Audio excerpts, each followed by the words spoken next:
Let's go to this now. Funeral directors in KwaZulu-Natal have reportedly blamed bureaucracy and confusion over the delay in holding funerals for flood victims. The eThekwini municipality has said money would be allocated to families to assist with burials, but funeral parlours say there isn't much clarity around this particular issue and others. Let's get more details now. Muzi Hlengwa, the president of the National Funeral Practitioners Association, joins us now. Muzi, thank you so much for your time this afternoon. One of the things that came out in a conversation with my colleague Francis Heard yesterday, who was speaking to one of your counterparts in KwaZulu-Natal, they say that there's the issue around the process, the issue around the apportionment of funds. Those are some of the issues where clarity is still being sought. According to your organization, what exactly is going on?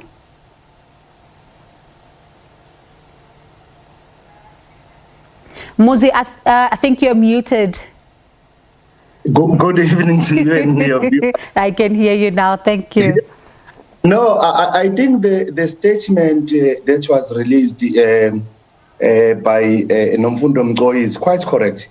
We sit in a very same forum where all funeral association in KZN sits. This forum was established during COVID-19, where we were too stretched and too overwhelmed as the industry. Look, we have learned from then, and even during the time of the riot and looting that took part in KZN, we were using the very same forum. So there's no reason why this forum cannot work today, So we are so stressed as the industry, because the officials, the government officials, are not reaching out to us.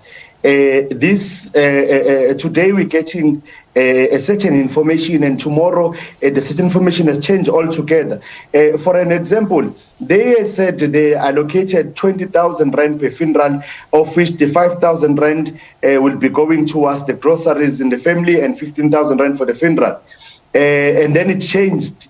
They're saying now the 15,000 rand has to have a grave included. So now if the grave is about 3,700, how are you then going to conduct a funeral with less than 12,000 rand? So it is a very worrying factor for us as undertakers. There's no communication whatsoever. The interference of the councillors is causing extreme delays. There's one councillor who had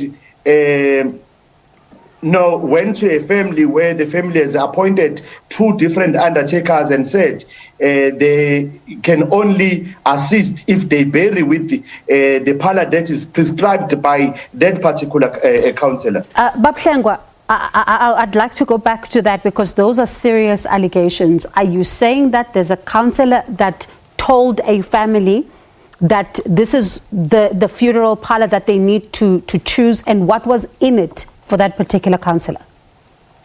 It's not just one. Yesterday, as Nafupa SA, we donated a funeral where 4 members of the same family passed on because of this flood. In that particular funeral, a councillor had wanted to take those 4 bodies and give it to an undertaker of his choice. In fact, when he was given an opportunity to speak to the community at the funeral, he was booed for the very same reason. And there's another councillor who's doing the same thing, who's taking bodies away. Even when we have removed the body, it happened to me. This morning, I got a call. Now I have to return the papers back to the family because the family are no longer interested in having their services with my company, simply because the client is interfering with the process. Bab Hlengwa, what is at the heart of this, would you say? What is your reading? Why are these councillors doing this, according to you? It's because of money.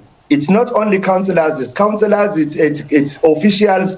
People are taking an advantage of the situation. When you go to a family, that is desperate and they have no money, and you tell them that if you don't take an undertaker that is prescribed by me, you won't be paid. This is exactly what they are telling families. So it has come to our attention that these councillors are now working together with some undertakers in order for them to get kickbacks from these referrals. Otherwise, why would the councillor be interfering with the burial process? It makes no sense. Have you raised this with the city? Definitely, yes. We are in contact with the city. Me in particular, I've tried to get the speaker this afternoon. Unfortunately, I wasn't able to get through to him, but we are going to be sitting with the mayor tomorrow to explain what kind of frustrations that we are meeting. Look, we only have buried less than 100 funerals. Bodies, so to say. And now we are in a dead week. We still have more than 300 bodies outstanding. When are we going to be able to finish this process and let the families find closure, let the families move on with their lives? You know, if these councillors and officials keep interfering with the processes, it means that we might end up having the same bodies for more than a month. And what does that do to the state of the body? Because these are flood victims. Surely they can't be in a good state. Majority of these bodies are already in a decomposition stage. Some of these bodies were found after a week.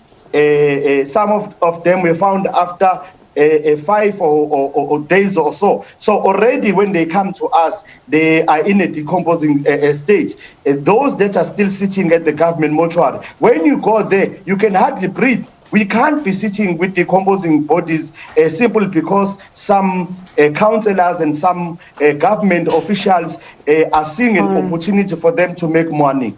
All right, Hlengwa, we definitely need to now try and get the city in order to understand what exactly is going on here. But thank you so much for that. We do appreciate it. That was Muzi Hlengwa, the president of the National Funeral Practitioners Association president. And of course, we are really going to try and get the city, because if this is true, it is indeed quite disturbing. But on some lighter note, I'm not sure how light this is going to be.